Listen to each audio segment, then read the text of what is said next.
Ahoj konzolista, ahoj Nintendo Game, máme tu 5. časť Big N Live, ktorá sa tentokrát po predstavení 3DS vracia opäť do dospelej konzole, teda ku Nintendo Wii.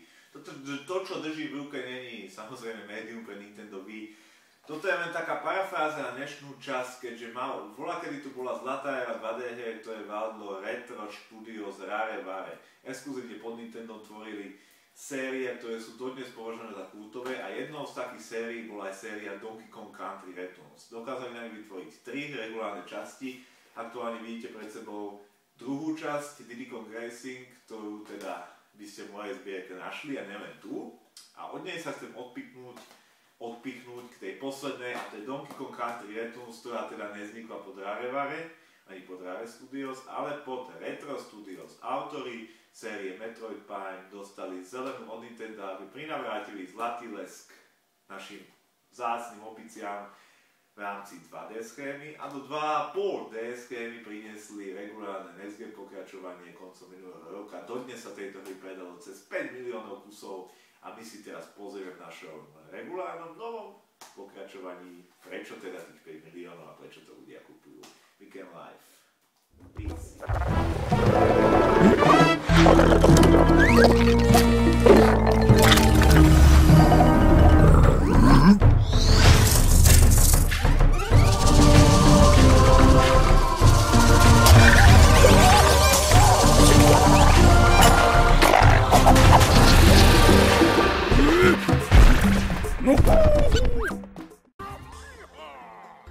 Donkey Kong Country sa vrátil v plnej paráde. Tam, kde by niekto predpokladal, že v minulosti boli 2D hry náročné, tak akože aj boli náročné a že dneska už k tomu budú štúdia pristupovať trošku striedmejšie, tak by sa veľmi sklamal v projekte Donkey Kong Country Returns, keďže tento projekt si priniesol medzi nás nielen svoju zlatú éru krásneho vizuálu a chytlavej hrateľnosti, ale aj plnohodnotnej obťažnosti, ktorú priniesol medzi Wii a nie všetci fanúškovia to dokázali rozdýchať.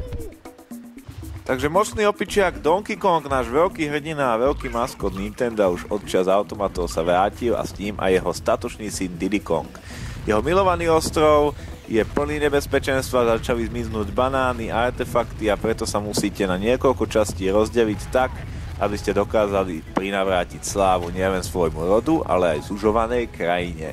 Klasické rozdelenie levelov, kde sa prejde cez prales, púšť, vodnú hladinu, artefakty, pyramíd a tak ďalej, tak ako to bolo v minulosti v sérii, vás prevedie v kooperačnom moduse pre dvoch, ktorý možno na prvý pohľad znie nejak nudne, keďže si hráč povie, tak ja si to prejdem aj sám, prečo by som musel niekoho volať domov, avšak Donkey Kong Country Returns je opäť postavený v prvom rade na veľkej kooperácii pre dvoch.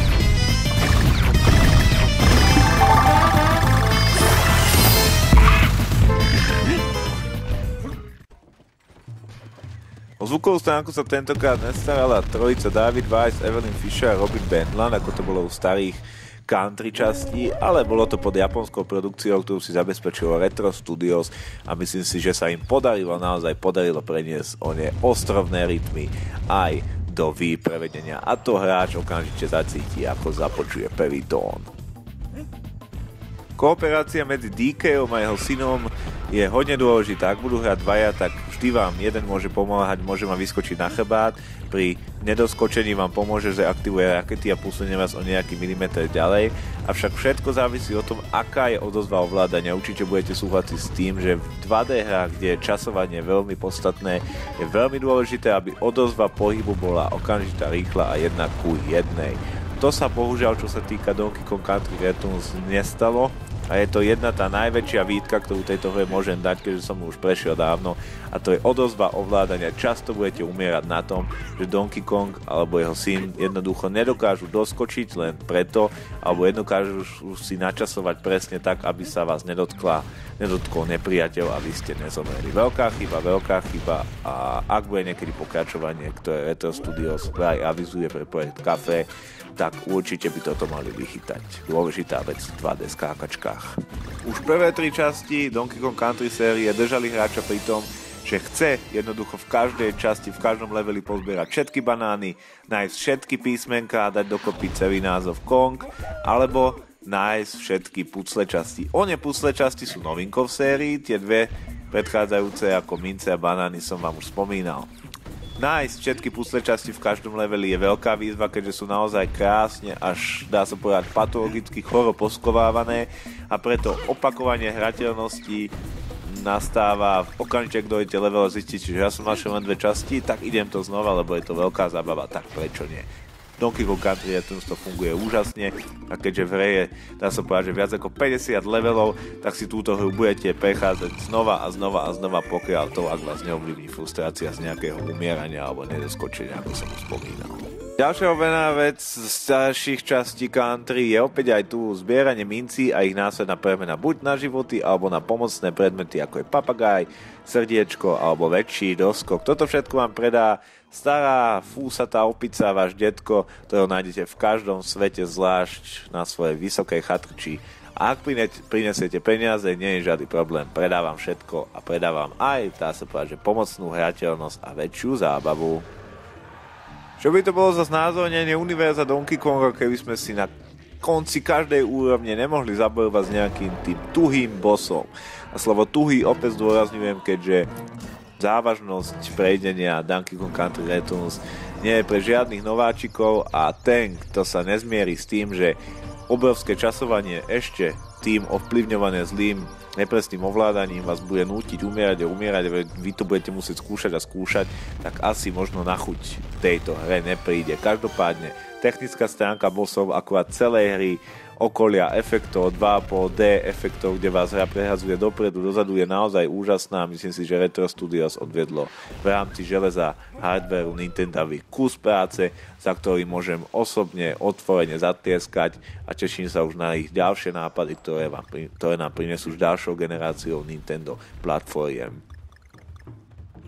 Pokiaľ hráč dokáže vyťažiť z tejto hry maximum a dokáže pozbierať všetky mince, všetky pucle v danom leveli, tak sa mu otvorí špeciálny nákup pomocou kľúča, ktorým si odomkne aj špeciálnu časť. Slovo špeciálnu používam, ešte raz použijem špeciálnu, keďže táto špeciálna časť je, dá sa povedať, akýmsi umeleckým dielom v rámci 2D levelov. Je vám pôsobený akýsi západ slnka, na popredí pohyb Donkey Konga, okolia, ktoré je vždy tmavšie než pozadie a vytváranie tieňov. A tento level je, dá sa povedať, že nádherným lahodením na ľudské oko, ako náhle sa len zapodívate aj do ukážky, ktorý som dal do tohoto videostrihu, tak zistíte, že Donkey Kong Country Returns je rozhodne aj potechou pre oko.